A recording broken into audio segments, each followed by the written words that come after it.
gay-ass name for a gay-ass podcast. Gunnar Montana is on That's a Gay Ass Podcast, and you truly are a Renaissance person. It's giving dancer, producer, woodworker, social media master, choreographer, hornier than me. We'll find out. Gunnar, thank you so much for doing this podcast. I've become such a big fan of yours. It is a dream to chat with you here.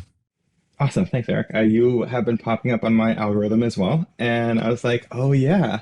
A gay ass podcast. That is on brand. Let's go. You know? Well, you really are a gay ass icon, and there's so much for us to unpack. I've done a lot of research, but since I am a gay journalist, question number one, gays in crisis go blonde. What does it mean when gays like you go green? I've been green for like a couple years now, and usually I cycle through them and it's kind of like more rainbow, but the green's sticking. I really like it with the red beard, you know? Love the green with the red beard. Is it giving, are you giving Scottish? Where's the red beard from?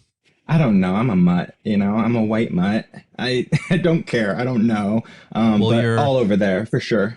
A white mutt who lives in Philadelphia, if I'm correct. You also are about to be turning the big 37. So happy early birthday to you. Thank you so much. Yeah. How do we feel about the birthday? We're the same age. I turned 37 a few months after you. So how are you feeling going into this next year?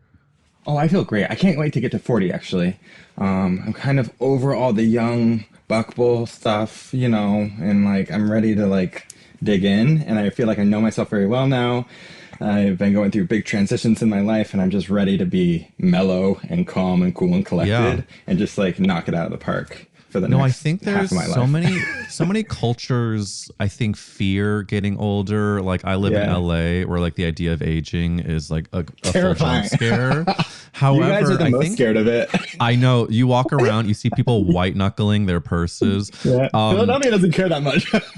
I know Philadelphia's like, whatever. We've smile lines. That means I've lived a happy life. No, I think I think the part of it, and if I make it a little deep on your ass here, is I think maybe us gay guys should be embracing more of the getting older because so many of our people before us couldn't. And so I think like, why not let turning 40, which obviously we're not there yet, but we're getting there. Like that should be like a huge milestone. It's like, isn't it like we survived? Shouldn't that be what I'm so into it.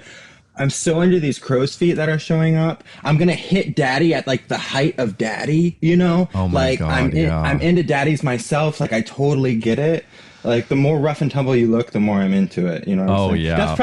That's probably the Montana coming out in me, but like, you know, total kink mode for dads. Okay, Kink Mode for Dads is going to be your next hit single, but also it's going to be a big point of discussion when we go to Substack at the end of this, because I do want to hear about the kinks. I want to hear about the daddiness of it all. You also, we'll talk a little bit about it during this, but I'll hold it for a second. But just to touch on, you got out of an 11-year relationship last year. So it does seem like you are having these big changes. And so I want to kind of talk about those changes and yes, leaning into the daddiness of it all. But wait a minute, from the Montana side of the story, Gunnar Montana, is this giving birth name? Is it giving stage name? Do you have Montana roots? What's the etymol?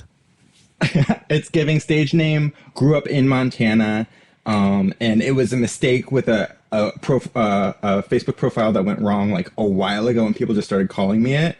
And then I like the separation of personal and professional. Not a lot of people know my real name, you know. Okay, well, obviously I'm not going to ask it, but if you were to, I just want to do like the comparison, like if you were to sort of categorize your birth name, is it giving like boring American? 100%. Okay.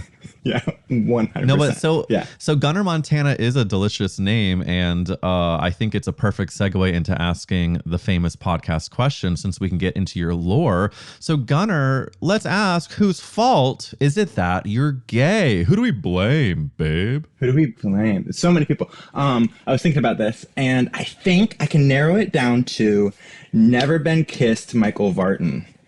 That's the first time I saw a man and I fell like over the top in love with somebody. I wrote him letters after that. Literally found his found like any kind of like address I could find with him, wrote him letters coming out to him, and I didn't even know what coming out was. Just knew that I was like I was like head over heels for this guy. I don't even remember when I don't remember when I watched it. I don't remember how young I was. This was just like I was writing them behind my parents' back, sending them away. So like furiously jealous over Drew Barrymore. Just like frustrated with her that she took that opportunity away from me in that movie. Who among us has not been devastatingly jealous of Drew Barrymore? Also, I have to say that you coming out before even knowing what coming out was is sort of a beautiful excavation of you finding out like you finding out gayness before you actually were told what it was. Because Michael Vartan, I think to me was one of the first daddies. Can I say that he's a daddy? One of the first daddies I was obsessed with as well. He wore that crisp blue button down and I wanted to just climb that and tear it off of him. He was like a dad, like to us, he was a dad then, I guess. But he was just like my first dad crush. You Absolutely. know, and it was definitely like, I don't know why I have these feelings. I don't know what gay means, but I know I have very strong feelings for you, sir. You know? Yeah. Did I'm gonna hazard a guess that you never heard back from the fan mail you sent? You know, I sent out a lot of fan mail because I was such a fan girly, like in my young years, and I would get these books because I was living in rural Montana and I just wanted to be a star. I wanted to be surrounded by stars all the time, my whole life. And I was like, so I would just send, and then they would have these really bizarre addresses you could send all these celebrities, just letters. And there are books of them, you know, and they were all like fake addresses. But I sent a couple out. I think I got one back from Sarah Michelle Gellar, and it was like a signed headshot. And who knows if it was real or not, but it was like, I did that a lot. There's nothing to do in rural Montana, so. Right, except send letters to P.O. boxes around the country. Random stalker vibes, yeah. I'm sure that Sarah Michelle Gellar had a very sweet 22-year-old assistant who stamped her signature on that headshot. And 100%. to that assistant, we say thank you for your cervix. Yeah.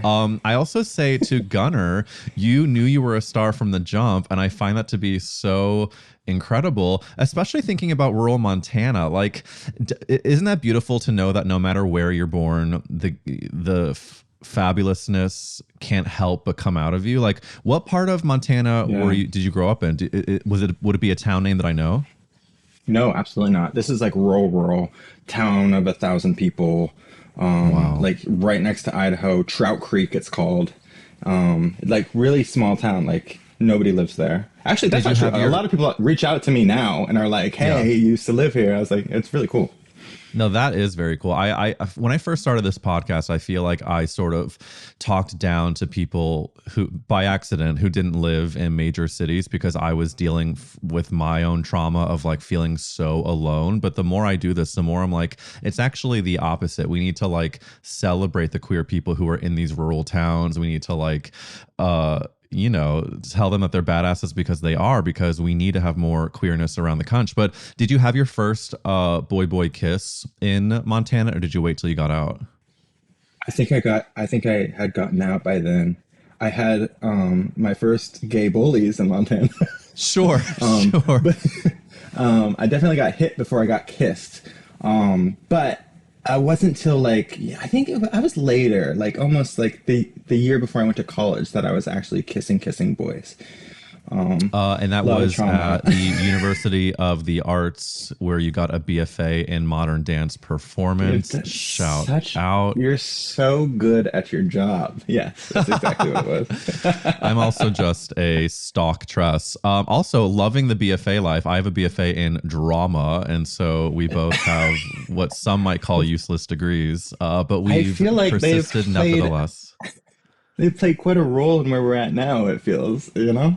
I think so. Well, let me just, okay, so some people might not follow here, and they're certainly going to after this episode, because I have to say that I am relatively new to the Gunnar Montana fandom, but I've been poring over your stuff, and it's truly impressive. I think what's so impressive is that you are really like a multi-hyphenate, and I know that phrase is sort of cringy and overused now, but you are able to create in this like amazing warehouse space. You work with with brands, with art exhibitions. You've worked with amazing organizations. You are an incredible dancer. You are also giving butch queen at times with all the constructing you're doing. It's like, I don't know how you were able to develop all of these skills, but where would you say, in terms of like the construction that you've done in bringing a lot of these designs to life, where does the butch side come from? What is it, the Montana in you? Definitely. Yeah. My dad, like his way of fathering was to put you to work. So it was like immediate like work ethic that got developed. So now I equate hard work with love, you know? So I'm always working as hard as I can physically to find purpose or love, you know? So it's deep, but it works really well when you are an independent artist and you actually need to do a lot of work to get ahead in that world, which is a tough world to live in. 100%. I think what inspires me most is that you have allowed yourself to take big swings and not let the fear of failure stop you from doing that. Like it took me years to start a podcast. It took me years to put out this solo show that I finally started touring. And when I say years, I mean like a lot of years. And so I'm now getting into my late 30s, finally gaining the confidence to not worry about failure. But it kind of seems like you've been developing these for a long time. What's the deal with your relationship with your family now, since you have obviously grown out of the rural Montana sort of normal tradition and become this very queer icon, dare I say? How does your family feel about it? They're great. My family has always been amazing. My father, I don't have as much of a relationship with him, but that feels like the norm. I don't know if he knew what to do with all of this. Yeah, these poor straight guys, they never know what they're getting themselves into. I want to applaud the reframing you're doing there, because a lot of times I give straight men shit, but I think we can give them pity. I think they do deserve pity because they were born into a world that gave them a very limited set of tools, and they don't know how to deal with someone like you, which is a gift, but to them it's just like, you know, a foreign animal that they don't know how to tame. For sure. And when I wake up some mornings, I myself don't even know how to handle me. So I can't imagine being the father of a kid that is, 10,000 times this and just not having any tools to use in that regard. So I hold a lot of compassion for that man. He did the best he could with what he had. Do you have any sadness over a relationship you wish you had with him? Or are you sort of like a girl that lives in the present and you're at peace with it? Well, no, I've kind of just diverted that energy into having a kink for dads. I think that's what happens, I couldn't find it really in my younger life, so I'm always looking for it in my older life, How's it going? How's your search going? It's always good. I love to find a good dad. I'm trying not to go for dads because I do have a pattern of dads and being taken care of by older men that I am breaking moving forward with my life because it has not served me. You got out of an 11-year relationship. Would you categorize your ex as daddy, or would you say that was a different... Okay. Like CEO daddy, tux or suit every day. Like very put together, loves a spreadsheet, I fall hard for that type. Well, I mean, how could you not? You and I are so aligned on that politically. Yeah. But something you posted in January really, really struck me. In January, you posted 13 new mindset shifts I'll be working on after an 11-year relationship. And one of the things that you said was being single isn't a failure. I really think that the world, society places the idea of being in a relationship as raising your value. And I'm very happy in my relationship. I love my husband, but I do know that one of the reasons why I think I was so intent on finding a partner, we met when we were 24, very young. And I think one of those reasons is that I kind of knew deep down that I would have, quote unquote, more value if I had a partner. And it's something that now I feel frustrated that that's how the world sort of perceives value. How are you feeling about being a single queen? And where do you think we get the idea of being in a relationship is better? Well, I think it's a heteronormative thing, right? Because everybody's trying to guide you to have children, so they make it this like the most amazing thing you could possibly do is have a partner and have kids, and it's all just like what we've created to live a life. Yeah. Are you someone who wanted to have kids? What's that like? No, my child is my art form for the most part. It kind of sucks up all my energy. It is what I give everything to. Yeah. So I don't have I barely have like energy and time to outside of that to have a relationship, much less another little one, you know? I like kids. I think they're great, but not for me. But yeah, this single thing, I did that breakup. It was a huge life switch. And I'm talking like one that you write books about, you know, like the big ones that totally alter your life. Like 11 years is a very long time to be with somebody. And then you switch it on the dime and all of a sudden you're alone again and all that stuff. So what I did was I went to New Zealand and I hiked around for 3 months by myself and kind of came up with all these kind of things I wanted to work on and cried a lot and got it out of my system. And then came back here to kind of like work through a bunch of that stuff. And I got very, very comfortable with myself as a person.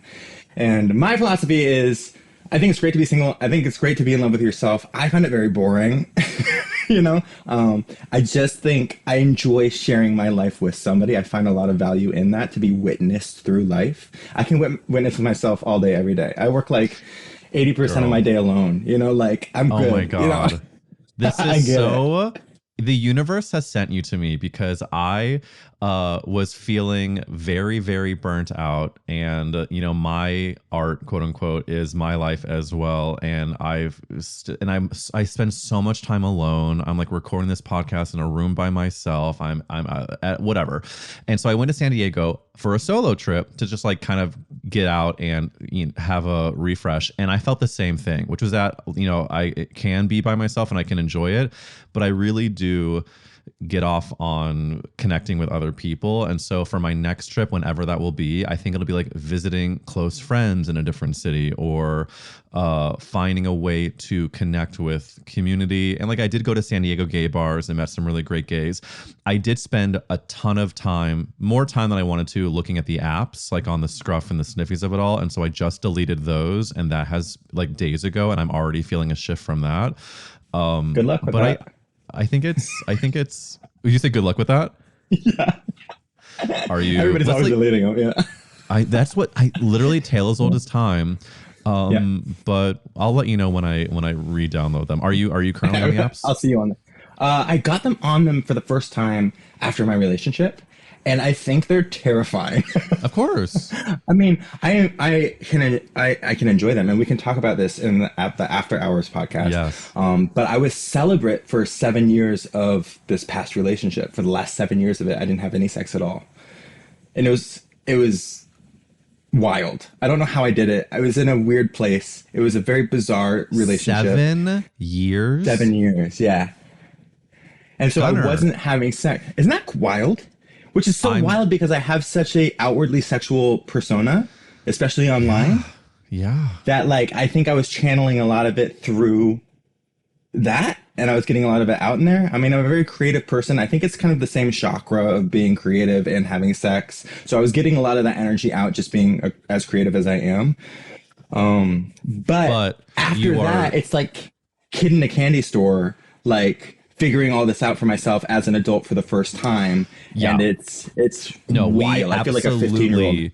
We will absolutely dive into this for the Substack portion, because you must be 100%, having so many realizations, so many adventures, and that is, I know I'm in a different version of that, but it's the same idea. Like, I wasn't on the apps until a few years ago, and it's really interesting to sort of have a second adolescence in your 30s and to really find awesome. It is awesome. It's like it's very true that we do not need to put a timeline on like when we have to hit a certain goal or stop growing. I do think that like we're always gonna, in every decade, have a new sort of subject that we are learning about in our lives. Something though that you did also say for the mindset shifts post your 11-year relationship is, you said trust isn't gone. Don't let someone else's infidelity and lack of integrity rewrite how you see others. And then you said sit close to your pain so you don't project it going forward. Two things there. Number one, I was projecting a lot of my own shit onto my husband, and I've had to realize that in recent years. So I think we need to like highlight that for a second. But the infidelity of it all, I think, is very common in any community. The queer community, it can be an interesting idea, especially for queer men when it comes to like there's a lot of non-monogamy. And so how does cheating look like in there? But when it comes to the trust of it all, how is your trust doing now? It's like 4 or 5 months later since you posted that. Are you feeling like you're able to trust, or are you still on a path? It's an ebb and flow, right? So the infidelity was a big theme of how this relationship ended. And what I had to come to terms with was that has nothing to do with me, and that was not my call, and that wasn't anything that I would ever do to anybody, you know? So it's coming to terms with like it's less about like this this distrust in people, and more about just kind of trusting yourself again to choose the right person again. Because you don't trust yourself, because you're like, oh my God, I just spent so much time with somebody and it all went awry. And I just thought it was so different. How am I supposed to trust myself into choosing the right person again? You know? So when I see people now, it's really great because I can filter out a lot of things after having that kind of breakthrough in a relationship. I see a lot of red flags very fast now, and I can filter people out really, really quickly. So that's really wonderful. But once I get closer to people, I have this fight or flight response that takes a lot of therapy, and it takes a lot of time to kind of filter through for yourself. It has nothing to do with anybody else and everything to do with you, you know? So well, we shout out therapy, and we also shout out trusting our own guts. I have very much struggled with that, and I'm working on it every day. What are red flags when it comes to dating someone that it's an immediate no for you? Any kind of drug use, any kind of a lot of alcohol use. So drinking a lot. I've been sober 10 years as well, so I don't do any of that. It's a waste of my time to have to navigate somebody's drinking issues or drug stuff. If I ask you a question that has a deeper meaning, you have to be able to respond to that. You can't just sit there. So if I'm asking you deep stuff about your childhood or what you think about this, or like, you know, and trying to get to the root of something, you have to ignite something in me that makes me think you can have conversations like that going forward on a deeper level, you know? Well, that I find can be hard with men specifically, because so many men are unable to have vulnerable or emotional conversations. Obviously, a lot of us do, and thank God. But that's like the whole dad blame thing. the lack of tools again? Let's blame the lack of tools from society again. Yeah, let's do that. Society, Gunnar. Fuck society. Yeah, you did this stuff.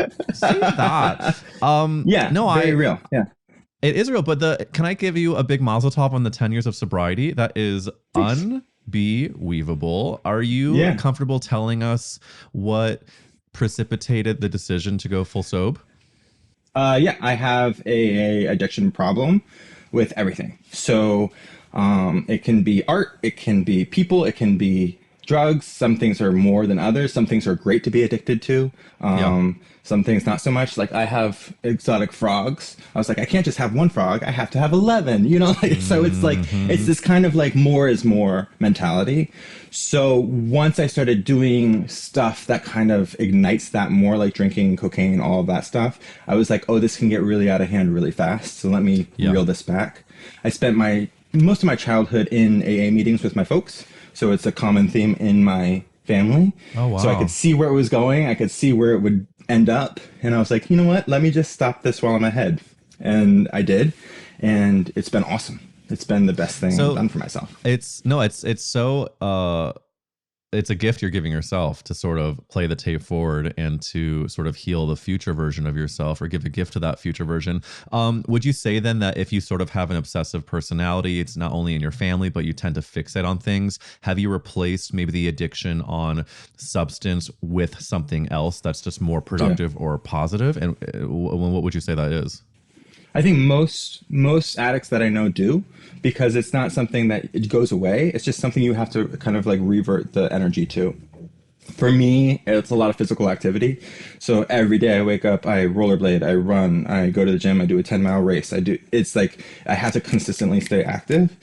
And when I'm working, I'm on my feet a lot. So it's just kind of like go mentality that kind of just weaves you in and out the day. That's a great fixation. I like it for that a lot. Because it probably makes your mental clarity like so much better when you're actually like getting up and moving. Yeah, for sure. And like through the breakup I figured out that's how I regulate as well. So like all this physical activity. It just worked really well with everything I was going through. And did you do any breakup tattoos? What's the journey with the ink? Oh, breakup tattoos. This guy, where are we? Here, this was my breakup tattoo. Because we're doing butterflies, cocoon, new life kind of scenario. That's when it happened. I think it was like a week out, like just traumatized, and I needed something to change because I felt so different in myself. I needed something physical to change on me, other than my hair. You know. So that was my big breakup tattoo, and every time I look at it, I kind of smile because I'm just in a different place. I'm a different animal, you know. I'm really jealous of people who can rock those tattoos. I think I've got commitment issues. Yeah, I would say it takes a certain kind of mindset to be like, fuck this body. I'm gonna literally, like that's the opposite. My all of my anxiety is baked into my physical health. Like, am I getting sick? Like, I've talked about this on the Substack episodes, but like, speaking of daddies, one daddy in particular absolutely gave me strep throat recently. Shout out to him. And so when it comes to like, fuck Thanks, this Dad. Body. Yeah. Thanks, Dad. When it comes to like, Dad. fuck this body, I can't, I'm not there yet, but maybe that'll be something to like aspire towards, because I love a tattoo moment. Yours look incredible.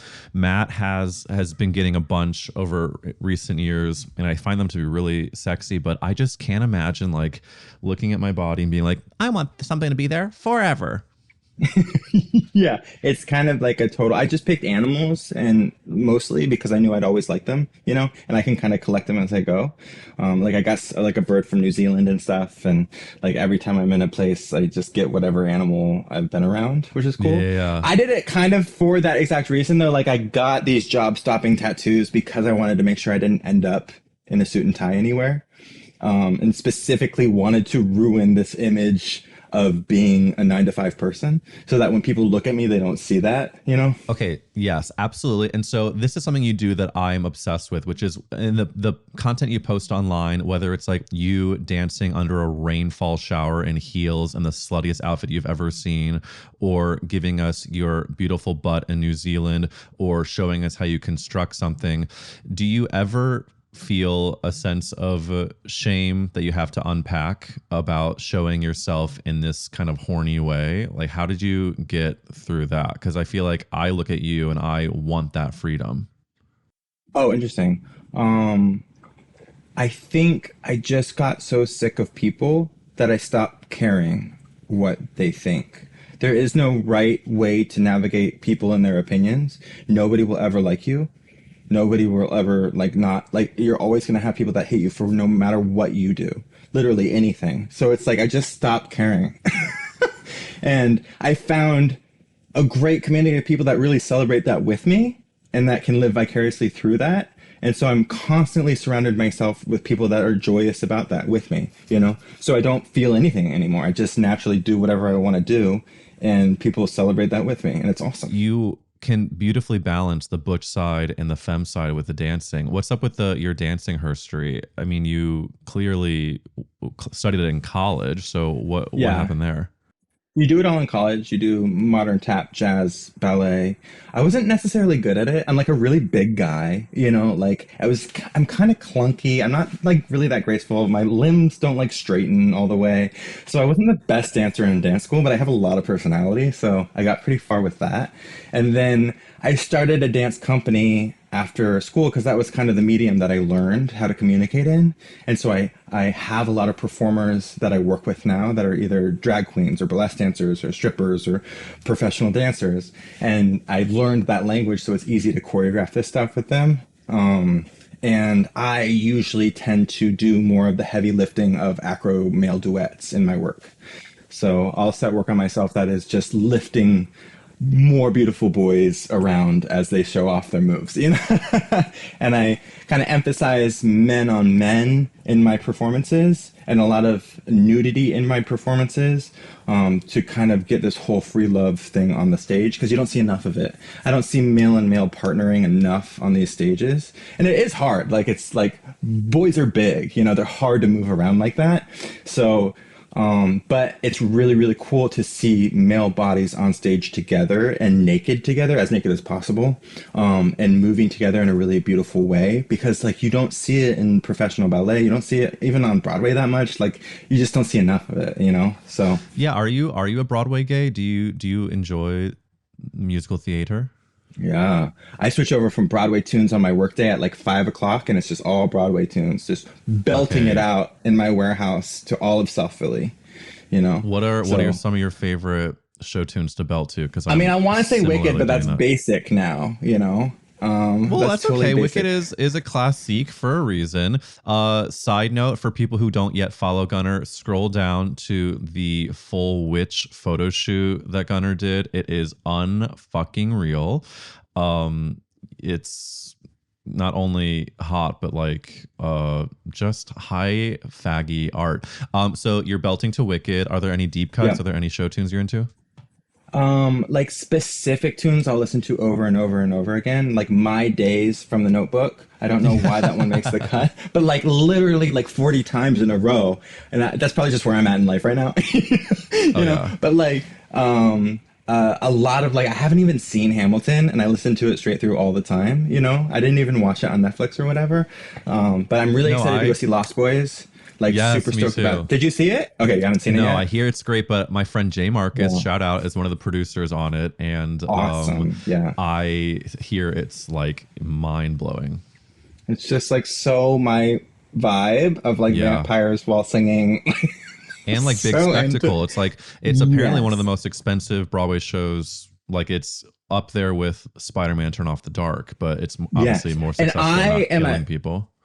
yes. I love a very expensive, high performance, horrible Broadway show. That's my favorite. Like they have to be bad though. Like I think I saw King Kong like 5 times because it's No. so bad. But it's so good at the same time. Like the ape is just so cool. But the show itself is just terrible. I And the heard it music was is awful. trash. I heard Yeah, it was total burning trash. It's the best. I love it so much. I saw Beetlejuice a few times for the same reason. That was just too much. Like the whole show was just way too much. See, You know? I hear And Beetlejuice people like as a show though, but I never saw it, so I can't say if I think total it's a good cult show or not. following. Yeah. It's like watching the movie like 10 times in a row. That's what it feels like. Yes. By the Do you end, like you're the just song? I've got another show tune. Do you listen to Dead Mom from Beetlejuice? Yes, all the time. Love Dead Mom. Dead mom. Okay, My Days though is a great one. I on my San Diego road trip, I did a lot of Hamilton as well. I also did the entire original cast recording of Last 5 Years, weeping and scream belting. Yes. Another one that needs to be shouted out. I had Robert Horn on the podcast a year or two ago. He wrote Shocked the musical. It's like a very campy, funny musical, but there's They were just in song- Philly. Yeah. Yes, there's a song that Alex Newell sings called Independently Owned, and I think it's right up your alley because it is like Beltosaurus Rex. Beltosaurus Rex. I literally lip sync it on my stories last week. Like it's in my 100%. Wait, that song? It's in my yes. Oh, fuck yeah. Okay, see, are sisters. They just came through Philly. It was amazing. And that song is like the best breakup song for a Broadway show. Oh, like, it is. It is. It's like totally my jam right now. Totally my jam. Right where I'm at in life. Quick teaser question before we go to Substack, but would you say that in your single life now you are being a slut? Sure. Yeah. Okay, great. And owning it. I'm independently slutty. I'm Well, we're independently slutty a in groups. whore. Yeah, Yes. we're gonna hear about the whoredom soon. Okay, so we got into show tunes. We've got into are you Elphaba or Glinda? I guess you're Elphaba, right? Totally Elphaba, just for like the renaissance of it all, or the kind of resistance of it all. You know, like I just like what she's about. Well, also know? I feel like you're sort of like pardon the expression, Green-haired? but like the green haired. You're also the freak. You're also the maybe black sheep. Yeah. Are All you? of Do you it. have siblings? I have an older brother, like a big gay version of me, or a straight version of me. Sorry, I'm the gay one. I was like, wait, Yeah. even gayer? There's gayer Okay. ones? Yeah. Wow, a bigger, straighter version of you. That's wild. Yeah. What Only if- what 3 if years you- older. What He's if like you a think about wild yourself? outdoor firefighter. I mean, they don't know what to do with it for the most part. I think they think it's funny, but I don't think they understand the gravity of like gay culture as a whole and how my work kind of plays into that. So if you don't understand like the whole nuance of it all, it just comes off as kind of like, I don't know, like clowny or something, you know, but you don't understand the gay history as much and like how far we've come and what we're doing now and what we've done in the past. I think that's actually very well said as to why sometimes it can feel like we're disconnected from some of the heteros in our families, our lives. It's because there's just like a lack of context, that they don't understand the depth of lack of content for sure what we're doing. And like why we do certain things and what this kind of like specific sense of humor that gay people tend to have. They don't understand my humor a lot of the times, my family, because it's a little harsh and it's like kind of like curt.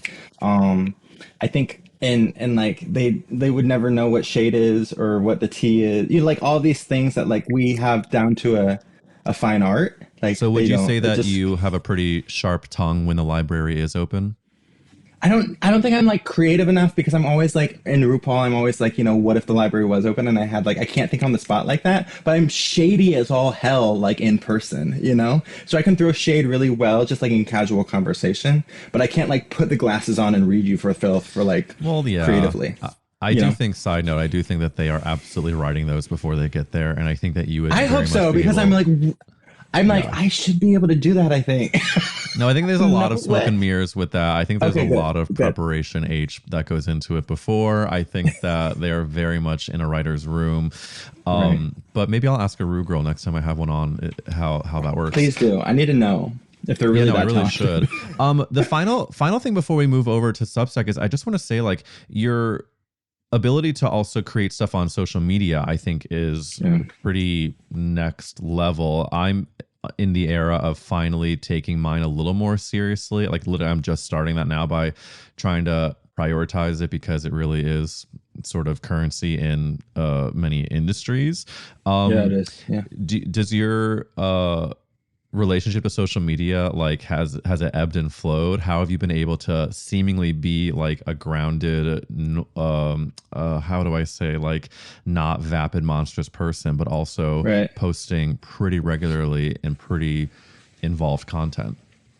I don't think of myself like as an influencer at all. I don't try to influence anybody to do anything. I'm just like making art out of the art that I make, you know, online. So, and it started, you know, it's been a slow trajectory, so it didn't happen overnight either. Right. It's been a group of people that have kind of followed me through a lot of different things and really enjoy just seeing what I'm up to. And it's a very kind of like genuine, authentic thing. I'm not after anything. I don't make a ton of money from it. I get a lot of work from it from like individuals that reach out and want fabrications or things and like connections that way.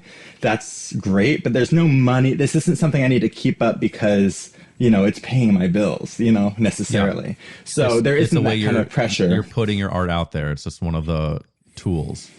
Yeah. And I don't work with any like agencies or anything to like send me to premieres or do anything like outrageous like that. So it's not like me just trying to get attention all the time. It's literally just me having a blast and having fun. And like, so outside of posting, what is your usage like? Are you scrolling on Instagram a lot? Do you have an app that you spend the most time on? Like, what's ruining your life? I mean, everything in America in 2026. But I think we're all addicted to it, right? So we're all scrolling all of these things. Yeah. I kind of see it for what it is as a creator for it a lot of the time, so I can see what people's objectives are, maybe more than other people can, like through their content and how they're making content and stuff. So I'm not as like amazed by it or like taken by it, but I enjoy it as like downtime. I don't. It's fine. Are you on Instagram more than the other ones? I'm only on Instagram. Oh, so you're not a TikTok queen. Oh, okay. No, TikTok is like the format when it started was way too short for me to say anything. And I didn't want to just make little videos to make little videos. I wanted to be like talking about my art and like showing people how I'm doing things and like making longer format stuff. When you post something on Instagram and it does significantly worse compared to your other content when it comes to like engagement, does that ever get to you? No, I always just post whatever I want. And it's always the things that I don't care as much about that skyrocket. For instance, I built a cake, right? And it went totally viral. I got thousands of followers from it, and millions of views. And it was just me building a cake, dancing around singing as I do in real life. Oh, yeah. And then I went out the other day and I walked these dogs from the shelter, which I actually think is really, really important and would like to be like a mission statement for like, any kind of work I do. And it got like maybe 1/29th of the engagement, and it's like, oh, that's sad because that's like something I really do enjoy doing. But I know exactly what is going to get people's attention the most. So if I feel like I need to get people's attention that much in a project, I can kind of check all those boxes. Like your shirt has to be off, the music has to be well known, like all these things. Like, and then I know pretty much when something's going to do poorly because I'm not trying that hard. I'm just doing what I usually do in life. Well, since you have some eyeballs on you right now in this episode, I do want to shout out what you were doing with that shelter, because I too saw that on your feed and I was really taken by it. You can obviously correct me if I'm wrong, but basically this shelter is different because they take in all of the dogs that are brought to them. But also you were doing a program where you can actually take the dogs out for like a hike or to get them to sort of get their energy out and feel like real dogs. And it actually helps their chances of getting adopted because they are, able to really just run around and not be in a fucking cage. So I think that's I'm a huge dog gay, and so I think it's really important. Yeah, they have so many dogs at this shelter. It's one of the bigger ones in the Philadelphia area, and they're always maxed out with these animals, right? And they're just trying to get people engaged with them to get these homes for these guys. And so we were able to take a dog for like the day. And I usually go on hikes around here anyway, or outdoors as much as I can. So it's nice to have a dog with me. And they're so overstimulated in these kennels in this whole facility, right? That they just get a day to kind of like decompress. And they're usually a handful to walk too, because they're just like, they have so much energy. They don't know what to do with it. They don't know how to regulate themselves. They haven't had an owner. They've been abandoned, like all these stuff. So it's quite a chore. But it's something that like I like to do to get out of my own space. Like you can spend time on your own brand and your own stuff as much as you want in life, but you kind of have to get out of it every once in a while, just like shake it off and just be a real person. Amen. So it's just something I like to do to like kind of, yeah. Yeah, it's like, well, they say like therapy dogs or like any dog can be a therapy dog when you put your face up to its tummy, because that's what I do with my dog all fucking day. Yeah. Okay. Since we have 1 or 2 minutes before we go over to Substack, final 2 questions before we do character actress. Final question is: you are sober gay, and you mentioned, of course, being in Philadelphia. Do you find yourself going out to the gay scene as a sober person, or do you create your socializing outside of bars and clubs? I tend to stay away from the scene. I'm now more immersed in it because I am reworking my life and trying to figure out what I like again, and where I fit in again with these things. Yeah. So more so than normal, but like the scene doesn't register with me as much. I don't eat ketamine for breakfast like some of these boys do. I don't go out all night. I don't the lifestyle is just, I'm much slower than that, and I like to be focused on what I'm making and creative and all that stuff. So I get very overstimulated when I go out. I'm very, very introverted. Like we said, we spend so much time alone that if I go out for a night and go out to like midnight, I'll be recovering for the next 2 days. Like it's just I'm exhausted from it. I don't know what it is. It might be near 40. I don't know, but I'm the same. I've actually had to train my body to stay up late on some weekends because I used to be afraid to be out later than 11 p.m. And now I've allowed myself every now and again to do like I did my first warehouse party last year. I will sometimes go to a dance party and stay out till maybe like 1 a.m, if you can imagine. Like I'm very similar because it takes me a long time to recover. I'm like my body's a sensitive girly, and but I'm trying to, like, just like you, I'm trying to figure out what makes me tick and what experiences I want to have in this one life. But Gunnar Montana, before we go over for me asking about your sluttiness, your breakup, and more, I want to ask you the final podcast question on the main feed, which is: if the world was ending and you could only save one character actress, who would you save?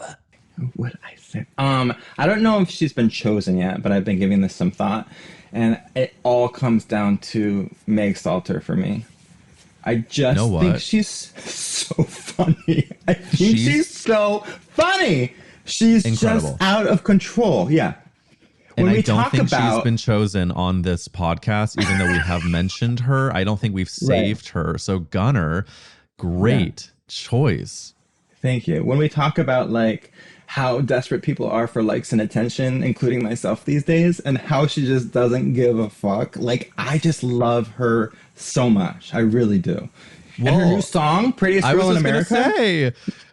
She just went on Seth Meyers. Yeah. Oh, it will. And she just said on Seth Meyers, she was like, I'm no longer an actress. I'm now only doing music. And you don't even have to take it seriously, because you just have to like take her at face value at what she's giving you in that moment. I not joking. I just mentioned Meg Stalter to my 67-year-old mother the other day. My parents were just in LA visiting, and I was saying how much of a genius she is. And I went and saw one of the first shows I saw in person as the world was opening up post-pandemic was Meg Stalter in Brooklyn. And she was obviously a genius. I cannot wait to see what she continues to do. But yeah, Meg Stalter, pop diva star. Absolutely. And you know, she's only at the beginning of it. So like there's so much more to come for her that I'm just like so stoked about it. I stand so hard.